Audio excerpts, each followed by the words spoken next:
Hello viewers, ఇవాళ మనం మాట్లాడుకోబోయే topic gall బ్లాడర్లో stones. మనతో పాటు డాక్టర్ సారిక గారు ఉన్నారు. నమస్తే డాక్టర్. నమస్తే.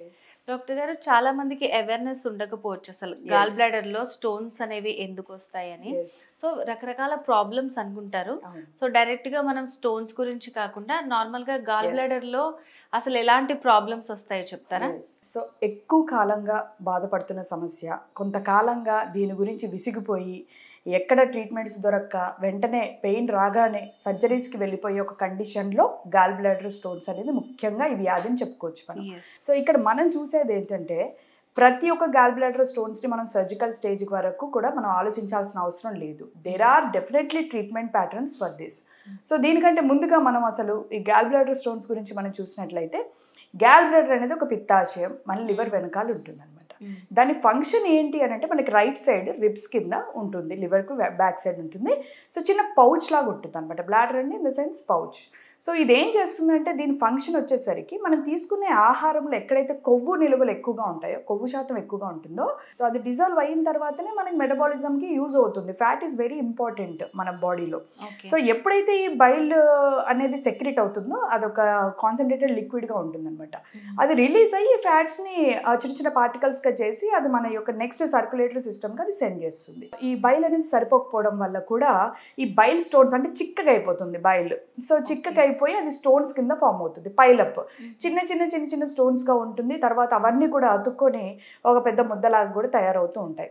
కొన్ని సందర్భాల్లో కొన్నిసార్లు ఏమవుతుంది అని అంటే, ఎక్కువగా వాటర్ తీసుకొని వాళ్ళల్లో, నిద్ర సరిగ్గా లేని వాళ్ళల్లో, ఎక్కువగా జంక్ ఫుడ్ తినే వాళ్ళల్లో, ఎక్కువ ఫ్యాట్ లైక్ చీజ్ కానీ, లైక్ మీట్ ప్రోడక్ట్స్ కానీ, ఫ్రైడ్ ఫుడ్స్ కానీ, సో మనకి బయట దొరికే ఏవైతే ఎక్కువ కొవ్వు నిల్వలు ఉండే ఫుడ్ పార్టికల్స్ ఎక్కువగా తిన్న వాళ్ళల్లో కొలెస్ట్రాల్ ఎక్కువగా రిలీజ్ అవుతూ ఉంటుంది. దాని ద్వారా ఏమవుతుంది అని అంటే, ఈ గాల్ బ్లాడర్లో మనకి స్టోన్స్ అనేది ఫామ్ అవుతాయి అన్నమాట. కాబట్టి ఈ స్టోన్ బ్లాడర్లో ఉన్నంత వరకు ఏ ప్రాబ్లం ఉండదు. But once the stone moves on, మన మూవ్మెంట్ అయ్యేటప్పుడు అది మూవ్ అవుతుంటుంది. మూవ్ అయినప్పుడు గాల్ బ్లాడర్ నుంచి మనకు ఒక చిన్న పైప్ అనేది స్ట్రక్చర్ మన స్టమక్ కింద భాగంలో పేగుకి అటాచ్ అవుతుంది అనమాట. త్రూ దట్ ఓన్లీ ఆ బైల్ ఫ్లూయిడ్ అనేది రిలీజ్ అవుతుంది. సో దట్ స్ట్రక్ అవుతుంది అనమాట. దట్ డక్ట్ ఏమైతే ఉంటుందో అది బ్లాక్ అయిపోతుంది because of the stone. Then starts the pain. తెలుసుకున్న వెంటనే మనం 2 టైప్ ఆఫ్ ట్రీట్మెంట్స్ మనం చేసుకోవచ్చు. ఫస్ట్, ఈ ఉన్న చిన్న చిన్న స్టోన్స్ని మనం వెంటనే రిమూవ్ చేసుకోగలిగితే కనుక ఈ ప్రాబ్లం అనేది పెరగకుండా ఉంటుంది. రెండోది ప్రొఫైలాక్సిస్, అంటే they have a tendency to form that stones అనే అర్థం.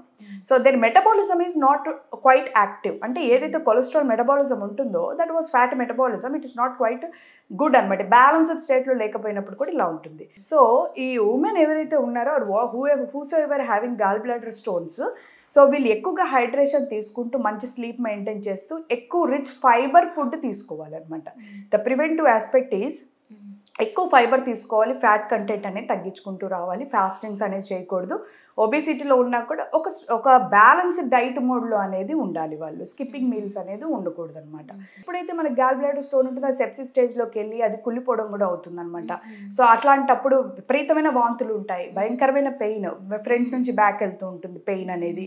అండ్ యూరిన్ బాగా ఎల్లోయిష్గా గ్రీనిష్గా వస్తూ ఉంటుంది, వైట్ చాక్ లైక్ స్టూల్స్ ఉంటుంది, మన మోషన్ అనేది ఎల్లో కలర్లో లేకుండా ఉండడం, జాండిస్ రావడము. సో కొంచెం సెవియర్ సెప్సిస్ స్టేట్లోకి వెళ్తాయి అనమాట. అండ్ ఒకవేళ అదే స్టోన్ కనుక మన ప్యాంక్రియాస్ కూడా దాని సైడ్ బై ఉంటుంది. సో ఒకవేళ ప్యాంక్రియాటిక్ గ్లాండ్ అక్కడ ఏమన్నా స్ట్రక్ అయితే కనుక pancreatitis, it is a fatal disease అంటాం అనమాట. If they get that pancreatitis, definitely it is a very dangerous thing. మనం ఇమీడియట్ అటెన్షన్ ఇవ్వకపోతే we may lose the patient also. When you identify the things through diet, through regular lifestyle and through homeopathy medicines, it will give the beautiful results. Homeocare International, we have a 2 kind of treatments. First, acute presentation ki treatment istam, vomitings immediate ga taggipotayi, pain tagutundi. Sepsis stage నుంచి we can get back the patient. So ముందు అది prevent చేసిన తర్వాత, pain అనేది తగ్గించిన తర్వాత, we will give a long action remedies ఇస్తాం అనమాట. అంటే ఆ స్టోన్స్ అనేది కరిగిపోవడానికి మెడిసిన్స్ ఇస్తాం. సో సైజ్ యూజువల్లీ చాలా 8mm, 7mm, 12mm, 18mm వరకు కూడా సైజెస్ ఉంటాయి స్టోన్స్లో. So usually it is more than 8mm అయితే కనుక people will tell to go for the surgeries and all. అదే మనం హోమియోపతి ట్రీట్మెంట్ తీసుకుంటే ద సైజ్ అనేది తగ్గుతూ వస్తుంది. తగ్గుతూ వచ్చినప్పుడు we will try to make the expel అనమాట. Either we can break the stone or we can through homeopathy medicines ద్వారా మనం దాన్ని ఎక్స్పెల్ చేయడానికి కూడా అవకాశం ఉంటుంది. So homeopathy will treat the current condition as well as in future bile సెక్రీషన్ని mobilize మంచి కరెక్ట్ బ్యాలెన్స్ చేస్తుంది, కొలెస్ట్రాల్ మెటబాలిజంని బ్యాలెన్స్ చేస్తుంది. సో ఓవరాల్ ఇంప్రూవ్మెంట్ అనేది ఖచ్చితంగా మన హోమియో కేర్ ఇంటర్నేషనల్లో మేము ప్రొవైడ్ చేస్తున్నాము. We have definitely the good results. So కంగారు పడాల్సిన లేదు, బాధపడాల్సిన అవసరం లేదు, సర్జరీకి ఇమీడియట్గా పోవాల్సిన అవసరం కూడా లేదు. First you try the medicines, Homeo Care International medicines వాడండి. You will get definitely symptomatic relief ఉంటుంది, పెయిన్ తగ్గిపోతుంది.